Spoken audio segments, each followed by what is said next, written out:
মনে করছি যে বরিশালে এত বড় অপারেশন হইবে না, কেন বড় ধরনের অপারেশন হবে কিনা এই জন্য আবার ভয় তো ছিলাম যে আবার অপারেশনের পর রোগী কি রকম সুস্থ হয় না শেষ হয়ে মারা যায়, এইভাবে ভয় ছিলাম। এখন খাওয়া দাওয়া করতে পারছেন ঠিক মতো? হয় অল্প অল্প খাই, খাইতে তো পারতেছেন? ভাই নরম ভাই, হাঁটা চলা বাইরে তাও একদম আলহামদুলিল্লাহ। একটু হাঁটা চলাও করতে পারি। আর সবাইকে কি বলতে হবে যে বরিশালে বড় অপারেশন গুলো হয়, বরিশালে ভয় পাওয়ার কিছু নাই। হয়। হ্যাঁ, আমাদের সবার আসলে একটা বিশ্বাস হচ্ছে যে বরিশালে আসলে বড় অপারেশন গুলো বা বড় ক্যান্সার সার্জারি গুলো হয় কিনা বা হলে কেমন হবে বা বরিশালে ভালো হবে না, এরকম একটা বিশ্বাস আমাদের মোটামুটি বরিশালের অনেকের মধ্যে আছে। এই কারণে দেখা যায় যে যে কোনো একটা বড় রোগ ধরা পড়লেই সবার আগে চিন্তা হচ্ছে আমরা ঢাকা চলে যাব, আমরা বরিশালে থাকবো না। এটাই আমাদের মাঝখানে সবার মধ্যে কাজ করে।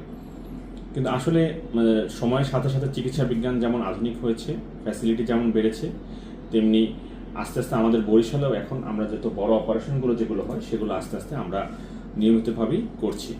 যেমন আমাদের এই পাশের যিনি আমার পাশে বসে আছেন, ওনার নাম হচ্ছে রীতা রানী। ওনার আমরা 2 সপ্তাহ আগে একটা বড় অপারেশন করেছি। যে অপারেশনের নামটা আপনাদের জানা আছে? কি অপারেশন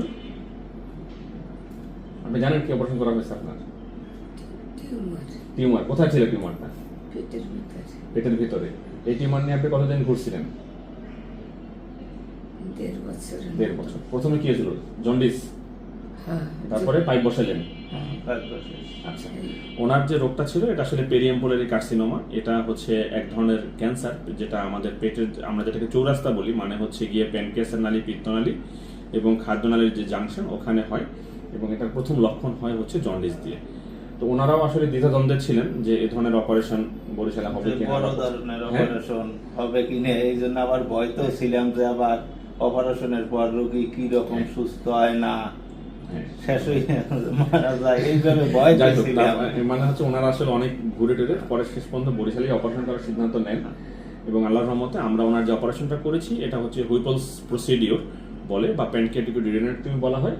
এবং আজকে ওনার অপারেশনের পরে 14 দিন, উনি 14 দিন পরে আমাদের কাছে ফলো আপে এসেছেন, আমরা সেলাইগুলো কেটে দিয়েছি, উনি ভালো আছেন।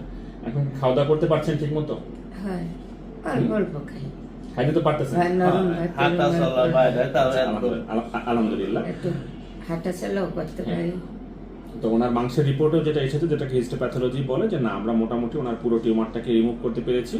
এবং আসলে অ্যাকচুয়ালি যে কোনো অপারেশনই আসলে একটা টিম এফোর্ট।